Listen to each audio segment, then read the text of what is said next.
It seems you can't go more than a couple days without being reminded of the blissful memory that was the summer of 2016. And for many, that time period can't be separated from one of its biggest cultural phenomena.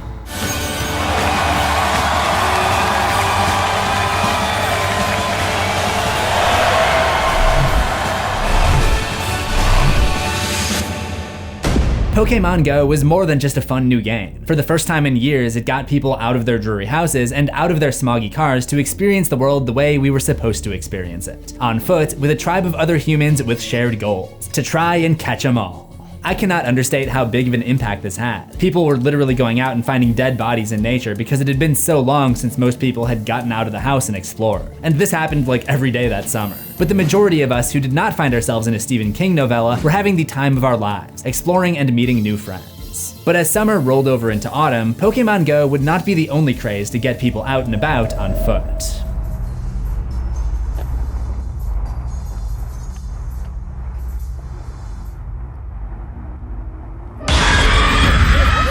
Creepy clowns. It's a phenomenon sweeping the country right now with thousands of alleged sightings, and now there are reports right here in Fort Wayne. He's running after us! Hit it! Hit that! Hit that!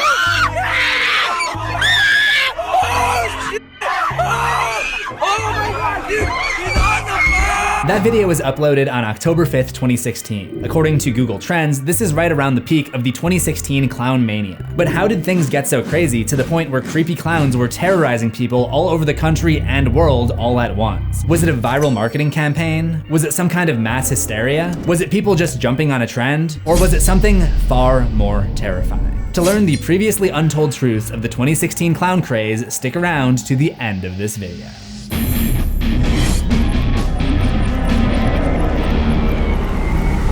Welcome to Horror History. When I set out to make this video, I knew that this wasn't the first time creepy clowns caused panic under the fall of moonlight, but I was surprised to learn just how far back it goes. A similar epidemic occurred in 1981 in Boston, where police received a report about two clowns offering candy to children in a van. The Boston Globe reported, the vehicle was described as an older model black van with ladders on the side, a broken front headlight, and no hubcaps.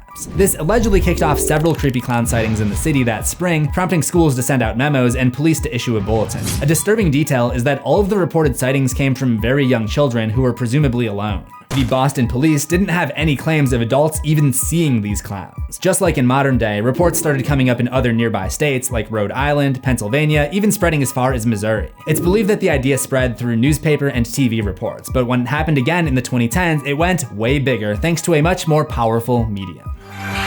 On your mark, get set. We're riding on the internet. What's a web page? Something ducks walk on? No! But before things exploded in 16, there were a series of individual incidents in prior years. 2013 saw the introduction of the Northampton clown in the UK. The clown started wandering around on Friday the 13th, usually with balloons or a clown teddy bear, waving to passers-by. A Facebook page was set up for citizens to report sightings, but later seemed to be taken over by the clown itself. The influence from Stephen King's It is very apparent here, with the Northampton clown using Pennywise's photo on the Facebook page and posting the words beep beep, a catchphrase used by King's antagonist to terrorize Richie Tozier.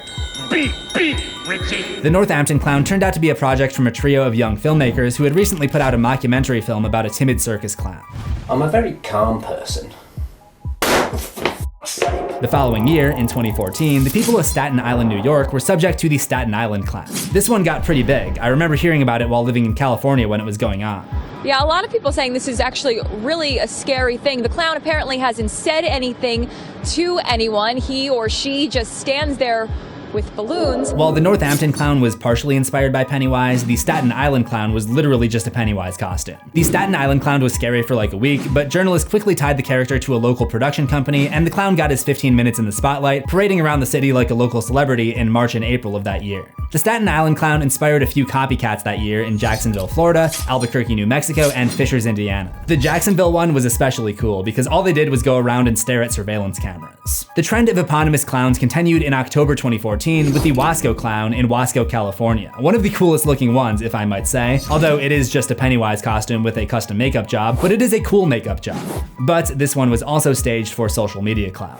Finally, in July 2015, stories went around about a creepy clown at Rose Hill Cemetery in Chicago, climbing over a fence in the middle of the night and waving to a couple before disappearing into the dark. All the news stories about this refer to the clown as trespassing, which would imply that the cemetery was closed, right? But what were the couple who recorded the video doing there? Kinda sus, Julia Graham, if that even is your real name. So in the lead up to 2016, this trend has already been established. If it had ended there, we would be reminiscing about the creepy clown craze of 2014 and 15, with most of the appearances proving to be manufactured for social media attention. Nobody anticipated just how much bigger it would get. So the ball drops, 2016 begins, and nothing really happens on the clown front at first, unless you were lucky enough to catch a Mr. Mime in Pokémon Go. Now, I initially planned to cover every single clown sighting over the course of the year, and eventually realized that that is freaking impossible. This thing got so big, it wouldn't be fun for me or you if I analyzed every single sighting. Even if I just wanted to cover all the sightings in one state, it would be a paramount task. So instead, what I've decided to do is just take it week by week and give an overview of how this epidemic spread, how it got so big, and cover some of the craziest shit that went down each week. In order to do that, I've got to take it back to the first domino in the line, the clown that started the craze that swept the nation.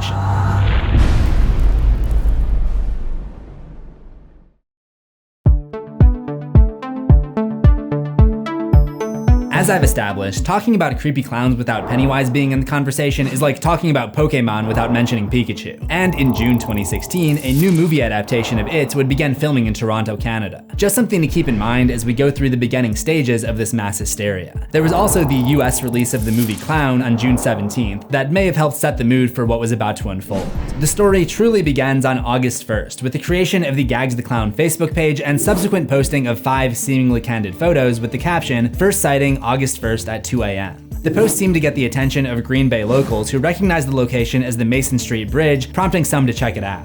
Many wanted to know who took the pictures, while some disturbed individuals were already turning to violence. A popular comment was that he was just there to play Pokémon. People began posting their own shots of Gags, and the Facebook page played along as a third-party spectator, as if it were being run by a random citizen interested in documenting the clown's movements. This helped fuel speculations about the mysterious character. Within days, the story was getting picked up by major news outlets like WGN, NBC, and Global News. Many resorted to calling the police to report what they had seen, something that would become a trend throughout this saga. I've personally never understood that. Why would you call the police? No crime has been committed here, Karen. A person can walk down the sidewalk dressed however they want, as long as they're in a place where they legally can be, and they're not in a place that has closing time like a park. They can be there and dressed however they want. True. The stories seemed to get picked up everywhere, and the Facebook page continued posting articles and videos through August 5th when it posted a photo set labeled Second Sighting. As the page got more popular and people were getting more involved in trying to find Gags, someone sent in a third sighting, which appeared to be in a residential neighborhood. This pattern continued until August 8th, when the page reposted a video from a Facebook user named Adam Kraus titled The Truth About Gags. It opens with a production company logo, then shows a montage of news clips discussing the pattern of real clown appearances that I've talked about in this video, all leading up to the first video footage of Gags. What can either be seen as an attempt at entertaining citizens or terrorizing them.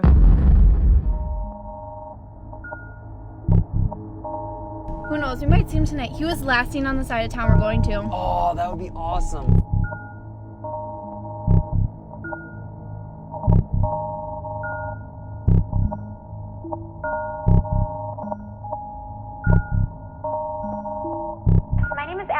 And I live at 2266 Birdie View Lane. And we're currently being stalked by that clown guy, the one from the news. He's currently standing outside our house right now, and he must have followed us home. He's in the house.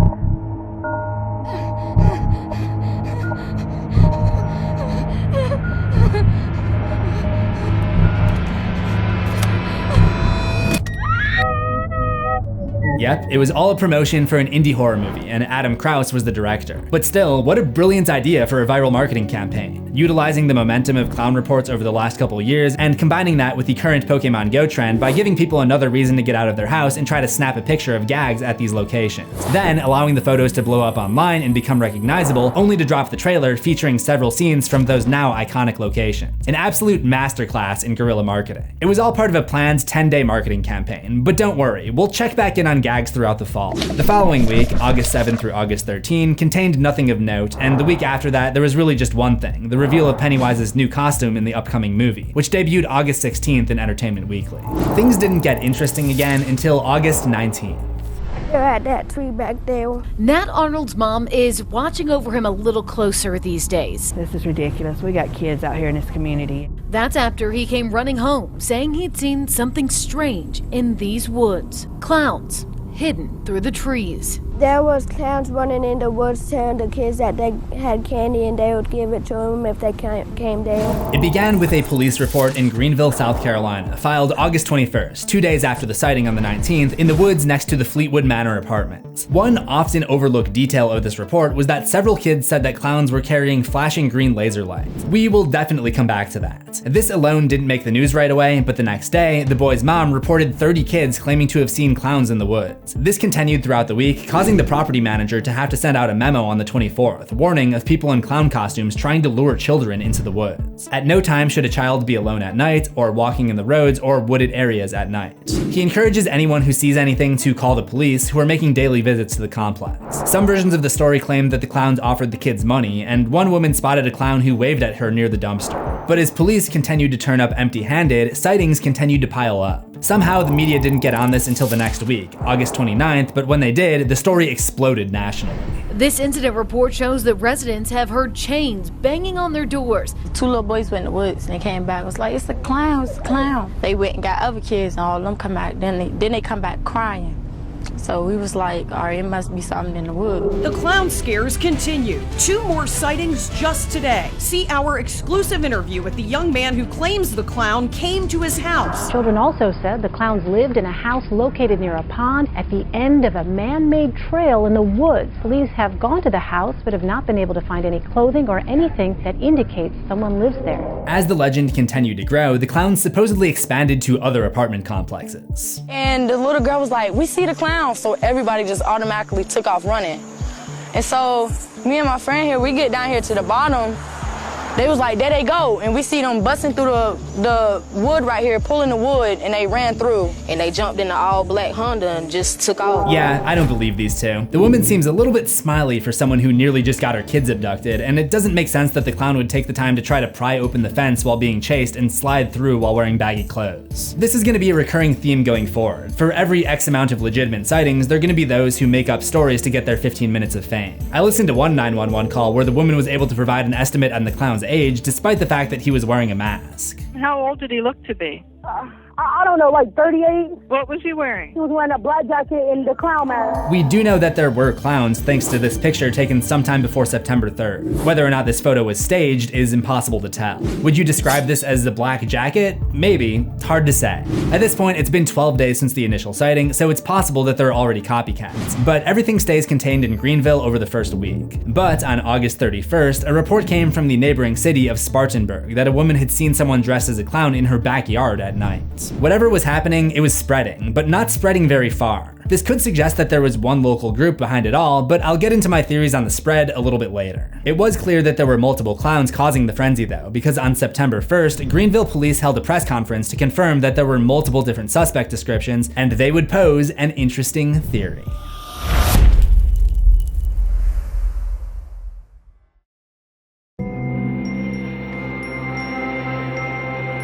During the press conference, Chief Ken Miller, while speculating about the motivation of the clowns, proposes the following idea. We don't know, one, if this is connected in any way, shape, or form with the upcoming movie release, 31. It's possible, we don't know. 31 was a horror film directed by Rob Zombie, which came out in a limited release that same day. The film follows a group of carnies who are forced to partake in a survival game where the main antagonists are murderous clowns. With most of the clown appearances over the last 2 years being connected to some kind of indie film or performance art project, it makes sense to suspect that this could be another example, but the movie's PR team claimed not to be involved, stating, "The company and the film 31 are not associated in any way with the creepy clowns and costumed characters found roaming the South." Though they probably should have just not said anything unless people actually started to boycott the movie. Media speculation, public speculation, and mystery are a few forms of advertising that money can't necessarily buy. The police also discouraged anyone from wearing clown outfits. The clowning around needs to stop. After reviewing thousands of clown clips and news reports, there are two puns that have become the bane of my existence, because every single writer and person involved tries to use them. The first is no more clowning around, or more frequently, referring to the clown appearances as no laughing matter. Parents in Winston-Salem, North Carolina say it's no laughing matter. These days, clowns are no laughing matter. This was no joking matter for law enforcement. No laughing matter. This is not a laughing matter. This is not a laughing matter. No laughing matter. And the second is comparing the events to a horror movie. It sounds like a plotline out of some horror movie. First, let's begin with a story right out of a Stephen King novel. Well, it sounds like something out of a movie. The next week would be the week of September 4 through September 10, and at this point, the epidemic spread from South Carolina to North Carolina. More theories began to take root, there was upheaval in local communities, and at the end of the week, there was one claim of a clown wielding a weapon. Winston-Salem was the first North Carolina city to get hit, with two reports, both with the now familiar story of clowns trying to lure children into the woods with candy. It started in South Carolina, and now it's up here. That's nerve-wracking. A couple days later, it had spread to Fayetteville and Greensboro, North Carolina, at which point I just had to pause and ask myself, just what the hell is going on with the color green? It started in Green Bay, then Greenville, and now Greensboro, and some of the sightings include details of clowns with flashing green lasers. Is there some kind of connection here? Or do small American cities just have really boring naming conventions? My thought is that maybe the clowns aren't intentionally choosing cities with green in the name, but they are clearly choosing to appear next to wooded areas, and a lot of towns are just named after what naturally occurs there. There are actually 22 cities with green in the name, according to Encyclopedia Britannica, and there are a lot of generic names that are reused in multiple states. For example, there are 6 Greenvilles across the country. The fact that they keep resorting to wooded areas makes sense too. For one, it's creepy to see a clown somewhere out of its usual context, like in the woods at night, and the woods seem to be doing an excellent job at providing a cover, because in the dozens of 911 calls across 4 cities in the Carolinas, not one clown has been spotted by police at this point. At this point in time, it is unconfirmed. We can't say that there was or there was not a clown. However, some people who live right at the intersection have no doubts about it. I think there's really somebody out here dressed up. I think somebody watched too many clown shows or something, you know? Yo, I don't know what it is, but I don't trust this guy for a second. He just strikes me as someone who is one of the clowns. Like, let's throw some white face paint on him, one of those wigs, a clown nose. This dude has to be guilty. At this point, families with kids were really starting to get on edge. There haven't been any attacks or abductions, but nobody wants their kid to be the first. This is also the point where this whole story starts to have a negative impact on actual clowns. You know, the profession of comedians who dress up in makeup to entertain kids at birthday parties. Between talking about It and Terrifier and 31, sometimes it's easy to forget that there are people who actually do this for a living. They'll definitely warn them to stay away from clowns because kids are going to be naturally scared of anything that looks like a clown. As much as I am a fan of the clown invasion because I like creepy things, probably the most unfortunate part of this is that Pokémon Go had just gotten kids to go outside again, and now they were too scared to leave the house. Any other time, it'd be flooded with kids, but now lately, the kids are terrified. 3 other locales were hit that week: High Point, Lexington, and Walkertown, the latter of which would include something a little bit more threatening than simply hanging around the woods and scaring kids. A woman there told police that she was driving and she saw a man in a clown costume standing in the middle of the streets with a machete. The one in Lexington was kind of bizarre too. A kid claimed to have seen someone in a clown costume and someone in a bear costume speeding away in a car with a child tied up in the back seat. I didn't find anything connecting this to a kidnapping or missing children's case, so I'm guessing it was either their kid or the story was made up. A local resident provided a very eloquent take on the matter. There don't need to be no clowns or no grown people around no little kids trying to put them into no car, parent Roderick Johnson said. I don't think there's really anything I can add to that. It was just worded so beautifully. So let's move on to the next week, September 11 through September 17. What the hell? Did you see that? During this time, the craze reached other southern states such as Georgia, West Virginia, Alabama, and Tennessee. News stations were flooded with messages from civilians, and social media posts about the clowns went viral. This week also marked the first creepy clown school lockdown. On September 13th, a group of clowns ran out of the woods and chased a group of kids on the way to school in Georgia. As with some of the clowns reported before, these clowns were shining lasers, something that came up again in a 911 call in Georgia 2 days later. Subject dressed in a red and yellow suit with a clown mask through the woods. He also had a green laser light shining through his window. There's that green laser again, just like the first sighting in the South 3 weeks earlier. We know that there were copycats at this point, but just based on the sheer volume of incidents, we don't know if these are new clowns or the same ones from the original episode in Greenville. These could be the same clowns who have now made the 2-hour drive to Georgia to further cement their legacy, or it could be that the copycats heard about the lasers in the news and decided to incorporate them. We'll probably never find out, because the police were unable to control the situation. The details about the green lasers should have never been made public.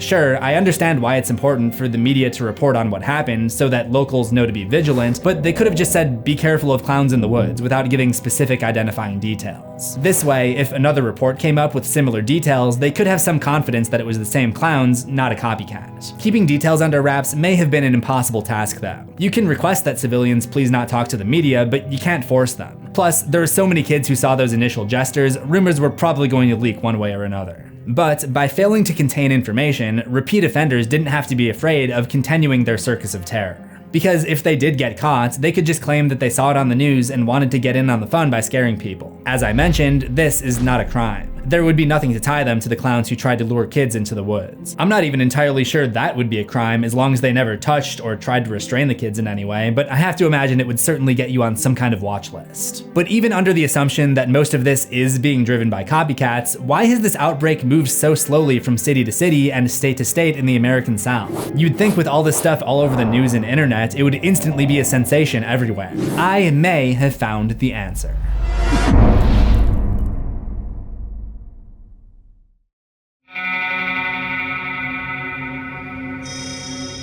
The way that the 2016 Clown Craze blew up was almost viral. Not viral in the sense of a viral video, but more in the traditional sense of the word, being passed from person to person and spreading away from the epicenter, in this case, Greenville. Then it slowly took over the southeast United States before enveloping the whole country. So why would it go down like this? You'd think one viral clown sighting video online would immediately get people involved from coast to coast. My guess is that it has something to do with how the information was being spread and the time period that this all took place in. It's hard for me to remember when I first became aware of the 2016 Clown Craze, but I'm guessing it wasn't until a little bit later. These incidents were mostly covered by local news stations, and although the news reports were posted online, the majority of news clips that I'd seen so far don't come from YouTube. They come from Facebook and the local news station's own websites. Facebook is a closed ecosystem. When you share something on Facebook, you're only sharing it with your friends. Yes, it's possible to have friends all across the world, but most of your Facebook friends are going to be people that you know in real life, people who live near you. And when news stations post these clips, their followers are going to also be people that are local. I'm not over here in LA following a page for WSPA South Carolina. I think these stories would grow in one area, get big enough to be picked up by a neighboring area, then a copycat would see it, reenact it, and it would spread that way.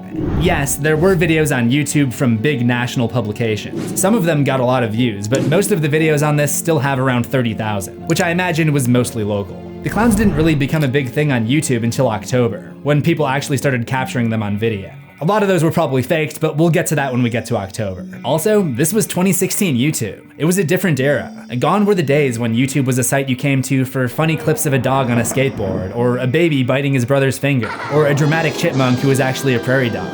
This was the most creator-centric era. 2 to the 1, from the 1 to the 3. I like good pussy and I like good trees. Smoke so much weed you wouldn't believe. iDubbbz got dressed up like a cop and bullied Leafy is Here for 20 minutes, and we loved it. Grade A Under A tried to stay out of YouTube drama by defending YouTube drama, and it was pure cinema, okay? Pure cinema. Tana Mojo peed on Shane Dawson, and her fans slurped that shit up. There was kind of a hole in the market at the time when it came to one-off viral clips, and that hole would eventually be filled by TikTok and YouTube Shorts, but for now, the best way for this type of thing to blow up was for a big creator to cover it. So yes, Clown Mania had the reach to be known about around the country, but so far it was only catching fire locally. But the next couple of stories would help fuel that blaze a little bit faster. On September 13th, this photo taken in West Virginia got some buzz online, and only a couple days later, the most infamous clown of the summer caused bedlam in the Cotton State. Creepy clown sightings in the South and threats of violence in Alabama for several local schools into lockdown today. Disturbing images on a Facebook page belonging to someone calling themselves Flomo Clown. The Flomo Clown was a Facebook page created in September 2016 in the town of Flomaton, Alabama. Unlike Gags the Clown from Green Bay, the page served as more of a first-person account being run by the clown itself. And instead of harmlessly promoting a movie, it put out some concerning messaging, like a bio that said, "I kill people for a living," and posts like, "I love kids," and "It's going down tonight," complete with gun emojis. Supposedly, if you tried messaging the account, it would say, "See you at school," and include more gun emojis. The result was 3 schools in the city being locked down on September 15th until each building could be cleared by police. The Flomaton Police Department worked swiftly with Facebook and the FBI to identify and arrest the woman behind it the next day, and the 3 teens who assisted her were also taken into custody at their schools. The perceived danger to their children's safety had some parents ready to fight back against the clowns with weapons of their own, but thankfully it didn't come to that. But I can't say the same for next week. But before we move on to that, take a look at this video out of Bridgeport, Virginia. Oh my god, I just want to fish, dude.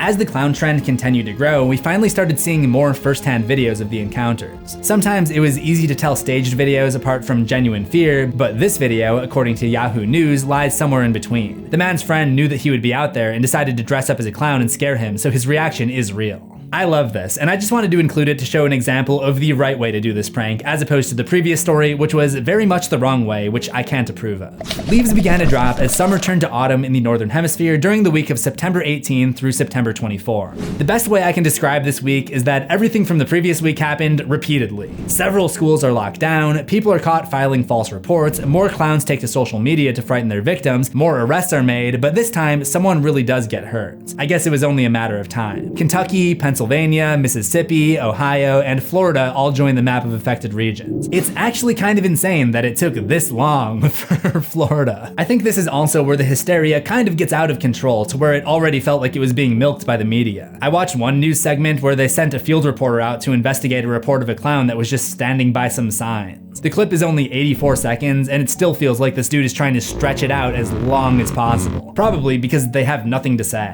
Just down here behind me, and the clown was standing just a few feet from the roadway, and one of our viewers actually took a picture of this clown. You can take a look at the picture right here and see for yourself. So again, no crime has been committed here. Nobody is even making the claim that this clown interacted with anyone. Seems like kind of a nothing burger, but hey, maybe if you live in down home Kentucky, you're hungry for any story that doesn't have to do with the World Chicken Festival. Are you enjoying the chicken festival? Yes. Just out of curiosity, I clicked on the news station's YouTube channel to see what kind of news they would normally cover and found riveting stories about a streetlight that looks purple and a senior citizen touring his new home.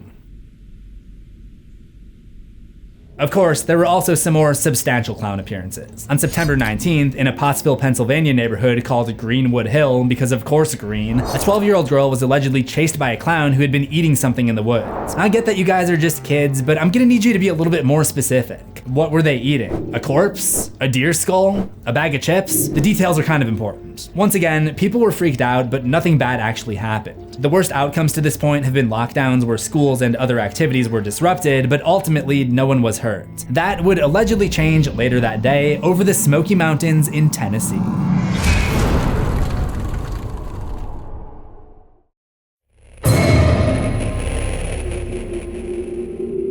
On September 19th in Coffee County, Tennessee, a 15-year-old Hunter Tulos alleged that he was the first victim of a clown attack. According to WKRN, someone with a clown mask and green hair, because of course it would be green, snuck up on Hunter, causing him to turn around and swing at the clown, during which the perpetrator cut his hand with a knife. Hunter fled the scene and the clown was not found. It definitely wasn't smart for this clown to be carrying a knife if the intention was just a harmless scare prank, but it was Hunter who attacked first. Both parties were probably at fault, but it seemed to get more people talking about a possibility that had been murmured about for a couple weeks now.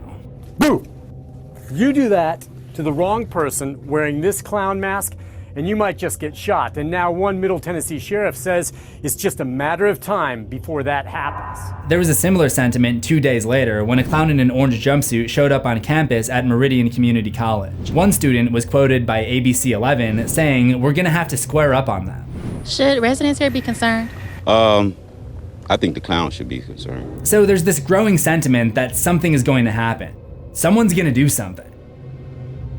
There was even a story of an 11-year-old girl in Athens, Georgia, who brought a knife to school to fight off the clowns with. This is an incredibly dumb thing to do, but I imagine this 11-year-old got the idea after hearing adults make stupid comments about inciting violence towards clowns in the media, or possibly even at home. On September 22nd, this Facebook video was posted, and it would go viral to the tune of a now 1.4 million views, capturing a clown who had supposedly been popping out of the trees to scare passersby in city of Ocala, Florida. Jennifer Ortega is there live tonight. You know, it's like scary, but with complex emotional and thematic underpinnings. The comments contained more disturbing threats, like this woman who said, "That would be a dead idiot if it was me. I wouldn't have stopped. I would have swerved towards him and seen how funny that shit is." And another redneck wrote, "If I see one, I'm shooting." I don't know what it is about clowns that makes people so confident to announce their intent to commit crimes publicly on the internet. I imagine they're probably mostly jokes or people running their mouths to sound tough. Maybe I'm being too optimistic, but I like to think that if actually confronted with the clown, most of these people would not lose their mind and try to murder someone.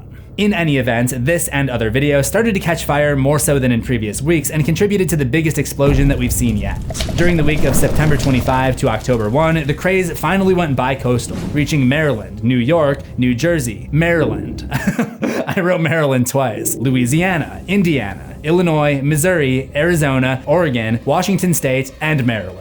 Things got more serious than ever, with new weapons, an armed robbery, a stabbing, and the formation of clown hunter organizations that seemed inevitable at this point. As you can see from our Google Trends data, this was the beginning of a huge spike where it became impossible to keep track of all the clown activity, so here are a few noteworthy moments. We are going to be discussing some dark, true events here, so please keep in mind that I am in no way promoting or glorifying what happened. I am simply discussing it in a documentary context. On September 25th, there was an incident in Reading, Pennsylvania, where a 10th grader was tragically killed after being stabbed during a fight that broke out in a neighborhood. This would be the first fatality in connection with the clown craze, but the way it was reported caught my eye. Here is the original article to break this news. A 10th grader at Reading High School died Sunday night after someone wearing a clown mask showed up in a Reading neighborhood and a fight broke out. Now, police are asking for the public's help in determining what happened and who stabbed the 16-year-old. Someone was wearing a clown mask and a fight broke out. Anyone who knows anything about this, please contact the Reading police.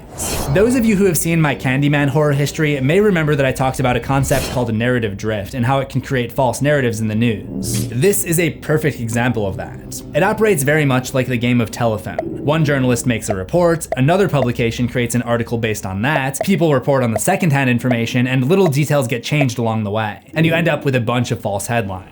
Police seek person in clown mask after fatal stabbing Sunday in Reading. Police seek individual in clown mask who fatally stabbed teen. Assailant in clown mask allegedly stabbed teen to death. The situation got pretty serious on Sunday when a person in a clown mask allegedly killed a teen in Reading. But what if I told you that there was no assailant in a clown mask? Because as more original reporting began to come out, it became clear that the clown was no villain in this situation. The teenager behind the mask was in fact the victim. A 29-year-old suspect was jailed on first-degree murder charges. The article that clarified this seems to be getting information directly from their local police department and also claims that the clown mask was similar to the one in the Purge movies. I've covered the Purge extensively on my channel, and I'm not really sure what they're talking about. At this point, the Purge election year had just come out, and the only thing that comes to mind is this one mask scene in that movie, which is only on screen for like 3 seconds. Seems like the witnesses' stories aren't the most reliable, but it does seem clear that there was no killer clown in this situation. With all of the chaos going on though, this didn't seem to deter anyone from participating in the trend. September 26th in Rankin County, Mississippi, a driver claimed that a creepy clown caused a car wreck. I couldn't find any information on if this clown was on foot or if this collision involved a clown car, but after extensive searching by police, surprise, surprise, no clown was found. Another vehicular clown story occurred the next day in Phillipsburg, New Jersey, where a clown was sighted for riding around on top of a hearse. The cops can't do anything about the clown costume, as we've established, but they did get him on improperly riding a car. However, the police were the least of his concerns, as he and his family began receiving threats from people calling themselves clown hunters, one of which followed him home. It seems like these clown hunters are getting more and more bold. Just as dressing up as a clown to scare people had become a trend, so too had performing acts of vigilante justice against the clowns. People were rising up in retaliation, and making these claims of intent to clown slaughter became celebrated by certain people. Again, this is not okay, I'm not glorifying it, I'm just saying what happened. It's especially messed up when you remember that there are people whose job requires them to don the face paint and red nose. You can just imagine an innocent person getting jumped on the way home from a gig at a child's birthday. Also, this was late September, so you know that haunts and amusement parks were going to be hiring clown actors to cash in on the cultural phenomenon. And by the way, you may not like it, but most of the amateurs who were just out to scare people and scare kids weren't breaking any laws. Unless they were breaking other laws like making threats or trespassing, which some of them were, as we've discussed, but the lawbreakers were the vast minority. It seems clear to me that for the most part, they were just having fun being part of another social media trend. But there was this idea that kept floating back to the surface. I think personally they're pushing that Stephen King's It movie. No one really knows why it's happening. One theory is the remake of It, based on Stephen King's book. However, our next story out of Memphis, Tennessee seemed like a scene out of a different movie. I believe whatever doesn't kill you simply makes you stranger.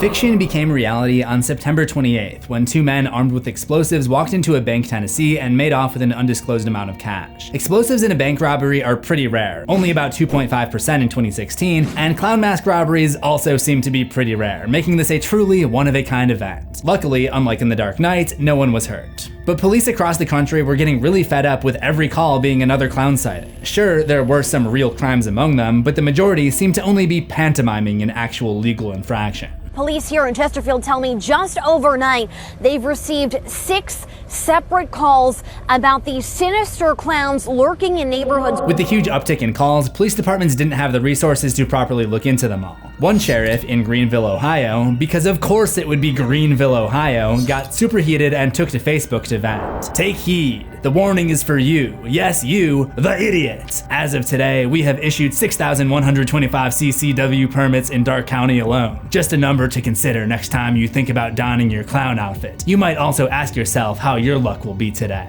CCW permits is code for concealed carry weapon permits, so the sheriff was kinda low-key threatening people, and also indirectly encouraging gun users, who showed up with more threats in his comment section. I'm not condoning anything that was said here, but this one was pretty creative. Go for the juggler. It's like go for the jugular, except it's juggler, and clowns can be known to juggle. I'll give creativity points where they're due, but still, it is unfathomably irresponsible for the sheriff to post something like this. And that's coming from me, a YouTuber. I think it's kind of a fascinating study of human behavior then. Clowns start appearing in creepy places around the country, but there are safety concerns, so the clown hunters emerge, thinking that they are somehow morally superior. One of the few times that the clowns are actually charged with something is when they're making threats on social media. Then the clown hunters start making threats on social media. But before we move on, let's check back in on our friend Gags, the original 2016 clown from Green Bay. The creator, Adam Krause, sat down with the Green Bay Press-Gazette, where he discussed how everything unfolded, revealing that it blew up much faster and bigger than he had anticipated. He was still in post-production on the short film when it went viral, so while he had originally planned to wait a little bit longer and post more photos, the trailer had to be rushed out when somebody leaked Gags' connection to the film project. There was a sold-out screening planned for October 3rd, and there were even local haunted houses interested in hosting Gags the Clown Nights, which Krause agreed to as long as Gags would only appear at night. Overall, he was proud of the international attention he garnered, which probably explains a lot of what happened afterwards across the country. If Adam could get all that attention and turbocharge his entertainment career, why couldn't anyone? Many would try during the week of October 2 through October 8. This is where things really got fun. What the heck is that? Oh my god. That is so creepy. This is gross. Wait, what the f is that? Oh god. Oh my god. Oh my god. Oh no. Oh my god, it's following us! It's fucking raining, you stupid! Oh, fuck. Go! Go! Go! What the fuck? Recule, laisse par toi! Remember how I said that the clown videos were getting some traction, but wouldn't truly go thermonuclear until a big creator started covering it? This was the week that happened. All Urban Central, Chills, and Top 5 Central all posted compilation videos showing off some of the creepiest clown encounters. Number 15, Bridgeport, West Virginia. Before this video starts, this man is doing some nighttime fishing. This was all largely driven by the cottage industry of Twitter accounts dedicated to posting clown clips. Some of the big players were @ClownSightings, @ClownSighting, and @Clown Paranoia. Unfortunately, most of these no longer exist for one reason or another, but some YouTube channels have reposted whatever videos could be recovered, and some of the videos still exist in compilations. What the f is that? Most of the videos contain a lot of screaming profanity, but I did find this one that was totally clean, so props to this guy for making my job easier. Oh my gosh. This makes me so nervous.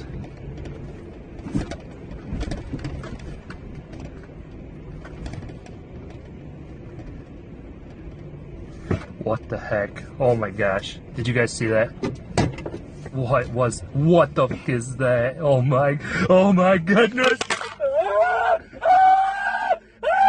I'm sure the fact that it was October helped drive the creation of viral videos too. Halloween stores would be open, and people had an easy way to get their hands on a huge variety of clown masks. It got so crazy that Stephen King himself tweeted about it, urging people to cool it with the clown hysteria. The huge outburst of content online led to the trend reaching its peak on October 4th, as excitement about the Halloween season swirled the nation, with sightings reaching the rest of the United States, but also going gangbusters in Canada, the United Kingdom, New Zealand, and Australia. Essentially the who's who of the English-speaking world. England in particular really hit the wave hard. These weren't just a few scattered incidents inspired by their revolutionary counterparts across the Atlantic. They had a full-on epidemic of their own. Yeah, what you doing, mate? What you doing? I want to get past. I want to go out. Enthusiasts had started making their own maps to track the spread, but it was exploding so fast that they didn't even match up with one another. No one could keep up. Clown hunts also became a huge thing on college campuses that week. On Monday, October 3rd, several universities in the United States were turned into clown colleges, as rumors led to panic at Syracuse University, UMass, University of Delaware, and James Madison University. A roaming band of students, some wielding bats, went in search of a creepy clown rumored to be lurking around the campus. But the biggest, craziest, and most well-documented hunt of the night, and really the entire clowndemic, happened at Penn State University in central Pennsylvania, in which an estimated 6,000 students formed a giant lynch mob hoping to catch 3 clowns rumored to be lurking the 7,300-acre school grounds. Many took to posting updates and videos on Twitter, which I think is the reason that the angry mob suddenly formed on so many different colleges in the same night. While I was looking back at old tweets, I noticed students from different colleges interacting and sharing updates on their own clown hunts. And let's be real, being in one of these mobs looks pretty fun. It kinda has the same energy of rushing the field after winning a big game. So I can just picture a student at one school seeing the festivities online and organizing their own angry mob, and maybe even posting a fake photo to rile people up. Most of these college clown hunts were thought to be hoaxes by police and campus officials, rarely actually turning up a clown. But this one at Penn State deserves a closer look, because it would turn into something else entirely.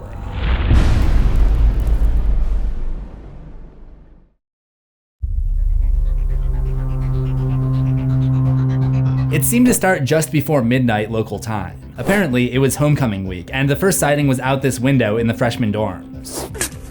What the f? I can kind of see a colorful jumpsuit. Maybe, if I use my imagination. But this is actually the perfect video to get a lynch mob started because everyone gets fired up and nobody really knows what they're looking for. By 12:01, a crowd was forming on the east side of campus. Information about potential clown locations is being shared on Snapchat, causing people to start running to those locations in a massive stampede around 12:07. One police car shows up, but seems to have very little effects on the already massive riots. As these things often go, most people seem to just be following the crowd, not really sure where they're going. I know I already made the comparison earlier, but it reminds me a lot of what went on during the early days of Pokémon Go. I remember someone yelling Dragonite at Santa Monica Pier and a huge crowd of people would go running. Fun times. When the PSU students didn't find anything, however, they resorted to some college football style chanting as they roamed around in the dark.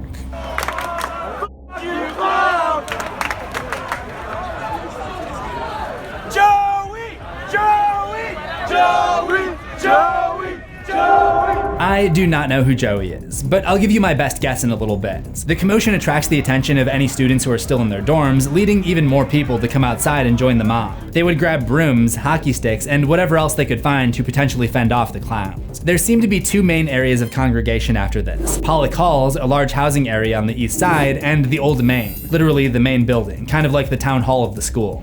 As we often see during riots, many just seem to be interested in letting loose and getting to do stuff you don't normally do, like bounding over cars, taking over the streets, and climbing on stuff. Over at the Old Main, we have ourselves a main character, a guy with no shirt on who takes up the initiative of riling everybody up. I want you to know! Wait, I'm getting there! No matter where you come from, no matter your color, your religion, your creed. No matter who you're voting for, we can all agree on one thing. That's so damn funny. Dude thought he was in a movie for a minute there. I love the comments too. Dude, our future president. Shirtless guy 2020. If you haven't figured it out yet, I'm guessing that this is Joey, but if anyone was a Penn State student at the time, you can let me know. That was not the end though. Around 12:35, there was a movement by what I believe is the group on the other side of campus, or possibly just another mob of people. They ended up pouring onto College Avenue, which runs along the south edge of the school. What?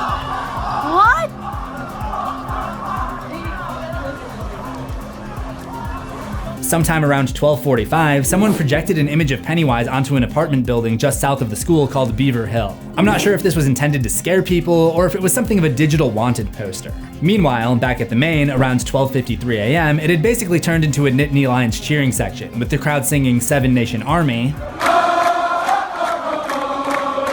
and Hey Jude.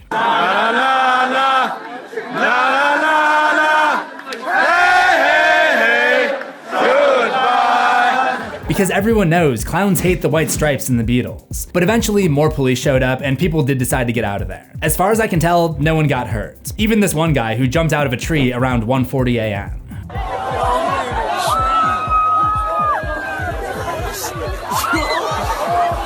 And that is basically the story of the Penn State Clown Watch. That's what they called themselves. Similar incidents took place at other colleges throughout that week, like Western Carolina University, Fairfield U in Connecticut, University of Illinois Chicago, where apparently this guy was just dressing up as part of a school project, lol, Michigan State, and University of Notre Dame. But none of these were as epic as the absolute chaos that took place at Penn State.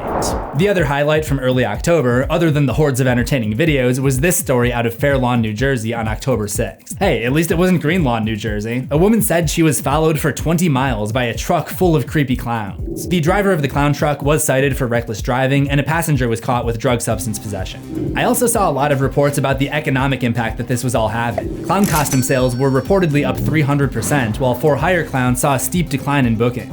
This article from Niagara Gazette adds that clowns are also increasingly getting requests for modified performances in which they entertain without makeup and traditional clown attire, which I'm pretty sure just makes them like regular stand-up comedians, but I could be wrong. There was one person still looking to hire a clown though. In Hampton, Virginia, a 13-year-old tried to hire a clown to take out her teacher. I don't know why it had to be a clown and not just like a regular hitman, but either way, the girl was thankfully arrested and the teacher was okay, and My Chemical Romance was vindicated in their choice of song lyrics. In any event, those participating in the trend for social media clout were having a lot more fun than the people who took it too far and ended up behind bars.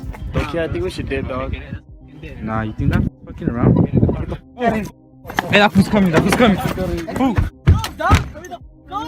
No, hurry the f up, dog! Oh, shit.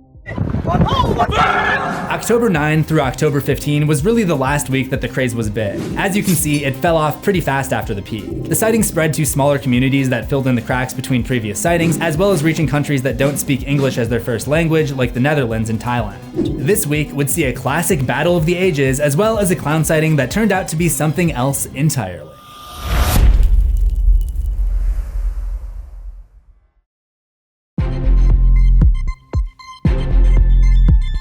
If I had to say what the theme of this week was, I would say overreactions. I mean, I guess you could say that's the theme of the entire thing, but specifically this week, there were some really childish clown countermeasures. On October 10th, a middle school in Midwest City, Oklahoma, which has got to be one of the least creative city names that I've come across yet, was given a week of lunch detention for even mentioning a clown.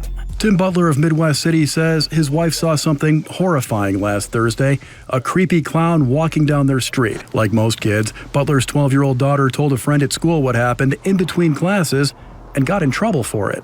Principal walked up behind her, told her to come to the office and gave her lunch detention for a week because she was talking to one of her friends that live in our neighborhood about the clowns. El Principal. You just know this guy's wife doesn't respect him or something, and he has to cope by going on a power trip over kids at the middle school that he works at. Another school, Lakeland University in Wisconsin, had more of a preemptive overreaction, sending a memo to all students urging them to call campus security if they see any clown. Maybe they were just being cautious, but this seems like a bad move given that mostly false clown sightings resulted in a series of lynch mobs at colleges across the country just a week earlier. It just seems like this is essentially encouraging people to panic if they see a clown. Maybe the more tasteful way to do this would have just been to send a general reminder about the number for campus security and the ability to call for a safe ride if you're uncomfortable.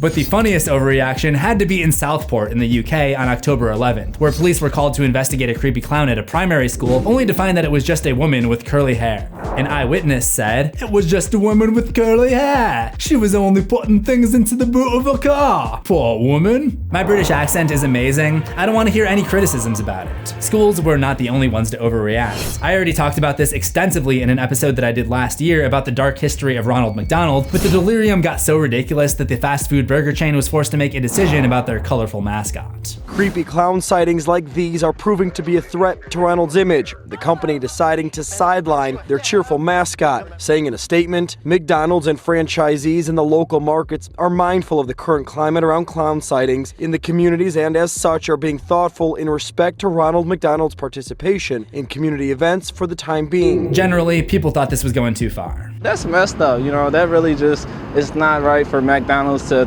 take away Ronald. Ronald didn't do anything to anybody. This guy clearly needs to watch my video and see if he still feels the same way. Target also took corporate action, pulling all clown costumes from its shelves and website. It wasn't all misunderstandings and blowing things out of proportion this week though. A South Wales man was fined 90 euros, or about $147 US in 2024, after dressing up as a clown and jumping out to scare pupils as they left school. Since this was in the UK, this qualified as breaching public order. In the previous week, I talked about first-hand clown encounter videos going viral, so it only makes sense that this week we would see a boom in pranks, as prank channels try to cash in on the fad. Clown pranks are nothing new. There was actually already a clown prank trend in 2014. Usually they involve someone dressed as a clown holding a big mallet, and when people walked by, they would make it look like the clown was smashing someone's head, and then he would chase after the witnesses.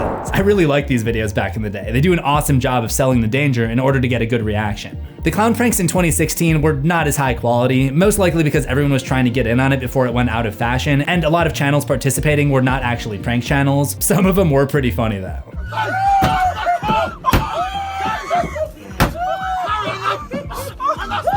Many of them were fake, and most of them were harmless, but there were a couple instances where they led to arrest, like King Kenny TV, who found himself in handcuffs after filming his clown chainsaw prank. You gotta give him credit for being honest about his intentions. I got this idea because, you know, the killer clown phase was literally trending everywhere, and I was like, what?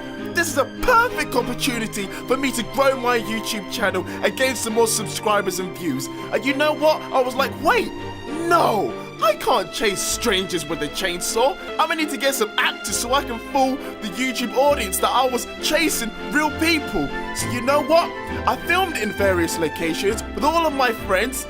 The next minute I know, some student snaked me filming behind the scenes, and it looked like I was terrorizing the whole campus. And within like 6 hours, my face was on BuzzFeed, Daily Star, The Sun, and I had to freaking turn myself into the police because I was going crazy. It seems to have worked out well for him. At the time, he had 1,600 subscribers, and he's now sitting at 2.17 million. Thanks in some small part to this stunt performed on the news that got him some clout online. Why did you do this in the first place, especially whilst brandishing a chainsaw?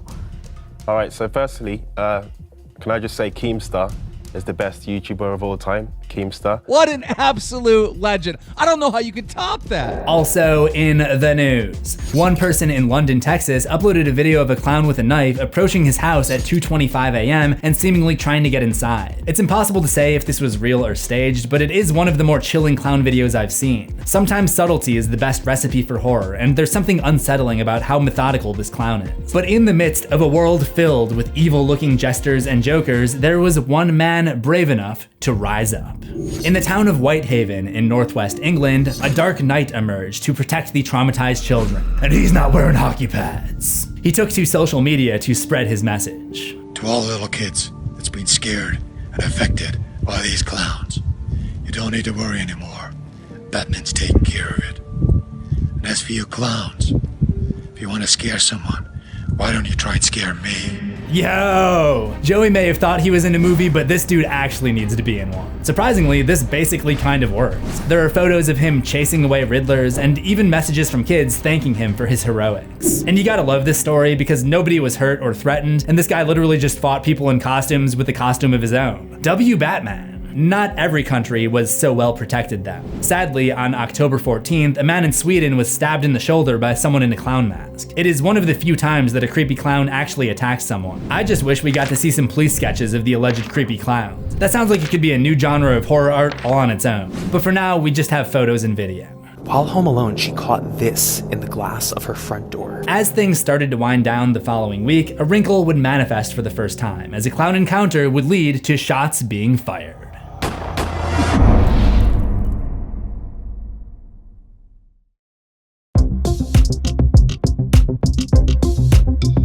The penultimate week would be October 16 to October 22, and it started off with a bang. Neighbors say that this is a very quiet neighborhood, but they woke up early this morning to a gunshot, then to a reported clown sighting. A homeowner claims a clown with a machete was trying to break into his home, so he fired a gun into the air. But then deputies say that homeowner was arrested for narcotics and firearms. If you don't know, it is illegal to fire a warning shot. You may, by this point, be noticing a pattern. Very rarely are the clowns the aggressors. In fact, the vast majority of cases where clowns were the aggressors were the cases of clown social media accounts making threats online. Many of which were kids who debatably could have been more interested in getting a day off if school gets canceled rather than actually intending to go through with an attack.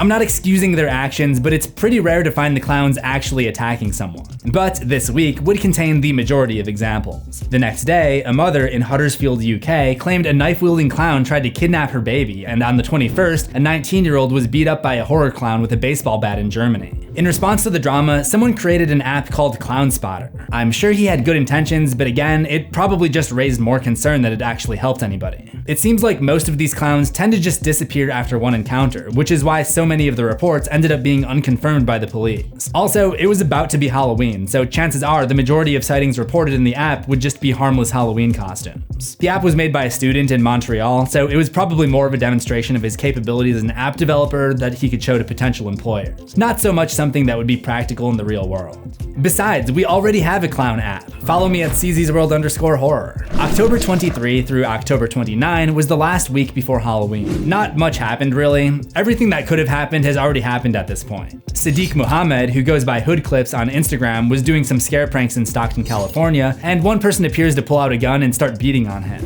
This, however, ended up being entirely staged and the gun was fake. Maybe the guy in the video is right though. That shit dumbass played out, bruh. Maybe at this point it is played out. There was one report of another clown with a green laser that I noticed sometime around October 27th, but that mystery would never be solved. Things seemed to blow up in Germany just a tiny bit, and the German government decided to crack down. I don't know anything about the legal system there, but they seem to be threatening people with jail time for clown costumes, and retailers had to stop selling clown masks. But while things ramped up a little bit in Germany thanks to that violent incident, it felt like it was winding down everywhere else. And not to mention, the internet isn't known for having a lengthy attention span. This thing lasted a pretty long time, but on October 25th, the big news was the beginning of the 2016 World Series.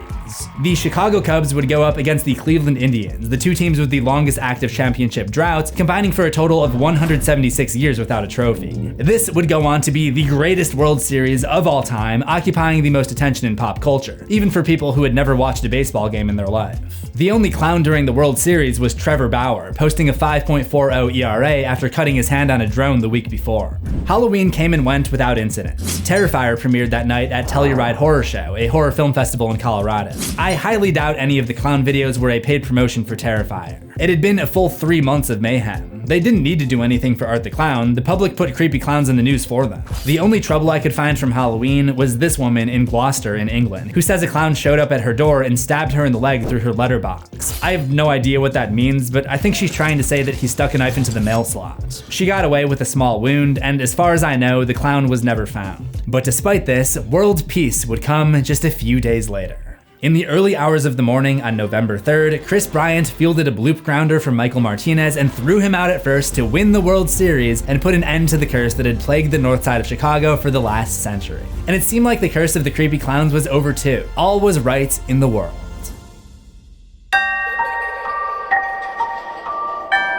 Dude, what the hell, what man? What the fuck is that, dude? Holy shit. Yo, what's your problem? Nick, do you see him? Are you gonna kill us? Oh, hell no. Oh, okay, gotta reverse. Holy fuck. Get the fuck out. Outside of a few isolated incidents of an indie filmmaker promoting a short film or a viral video promoting a haunted house, nobody has come forward with any proof that any of the creepy clown sightings of 2016 were ever connected to major Hollywood releases, with one exception which I'll get to. But I'm not saying that the creepy clown genre didn't benefit. The adaptation of Stephen King's It came out in September 2017 and became the 4th highest grossing horror film of all time when adjusting for inflation. Terrifier is now kind of a cult classic with 2 sequels and maybe more in the future. Rob Zombie's 31, well, that's not that important. Even I got in on the fun myself on Halloween 2017 when I released my creepypasta story, Creepy Clown School Lockdown, which did very well for baby CZ. Attention all students and staff. At this time, we are conducting an internal lockdown. This is not a drill. Please initiate lockdown at this time. I really appreciate everyone that keeps asking me about the continuation. One day I will finish that series. The one exception, the one film that we know was promoted with guerrilla marketing in 2016 would be Gags the Clown. After a successful premiere of the short film in October, director Adam Kraus got to work on a feature which came out in 2018. If anyone was the winner of the 2016 Clown Craze, it was him. And maybe us, the audience who got to watch this all unfold. It was interesting. Many cases involved police investigating and being unable to find any clowns, then reporting that there were no confirmed cases. The implication being that it's not confirmed unless they see it. It's probably the sheriffs wanting to make it seem like they have control of their town when they do not. Police forces around the world definitely took a huge L. No Death Note pun intended. Honestly, there were a lot of winners here. Batman was a winner, King Kenny TV, and any other prank channel who blew up because of this, the costume and mask industry. I'd be tempted to say that the old news media were also winners, but honestly, they mostly just made themselves look stupid. The stuff that I showed was the good stuff. There were countless stories that were just total non-stories. This wouldn't be the first or last time the old media tried to take advantage of fear-mongering, and it would come back to bite us a few years later when we had an actual epidemic on our hands, and trust in the old media was at an all-time low. The losers of that fateful autumn were definitely the traditional circus and birthday clowns. It seems like they were almost entirely wiped out. Whenever you think of clowns now, it's always the scary kind and never the fun one. Maybe that's starting to change again with the clown meme online, used to just make fun of people who are idiots basically. But either way, it's not a great outlook to be an actual clown. But what about the creepy clowns themselves? Who were they and what was their motivation? I think it's pretty clear at this point that most of this was just people seeing creepy clowns online and in the media and deciding it would be fun to try it out for themselves. If clowns are for making jokes, think of this as a viral practical joke that swept the nation, then the globe. There were also a lot of hoaxes. For example, whenever new events popped up, they were often accompanied by old clown videos. Something that you wouldn't necessarily notice if you weren't in the process of making a documentary on the subject. Now, there were definitely some cases, and I talked about most of them, of the clowns taking things too far, doing stuff that was dangerous, and doing stuff that was harmful. But through everything, there were maybe only like 4 to 5 instances where a clown attacked and someone got hurt. This whole thing is often referred to as the 2016 killer clowns, but as far as I can tell, there were 0 clown kills. I wouldn't count out the possibility that a clown killed someone but there were no witnesses, so nobody ever found out that it was a clown, but as far as we know, the clown's kill streak was 0. I can't say the same about the clown hunters though. Maybe we had it wrong all this time. Maybe the clowns were just having innocent fun all along. Maybe they were the victims, and the hunters were the real villains. While the clowns discussed today were not killers, there are plenty of killer clowns to be found in the horror genre, which I have episodes on here on Horror History. For my full analysis of Pennywise, Art the Clown, and others, check out that playlist on the left. Remember to subscribe to CZ's World for new horrors every week, ring the death bell for all notifications, and I will see you in the next one. Assuming we both survive.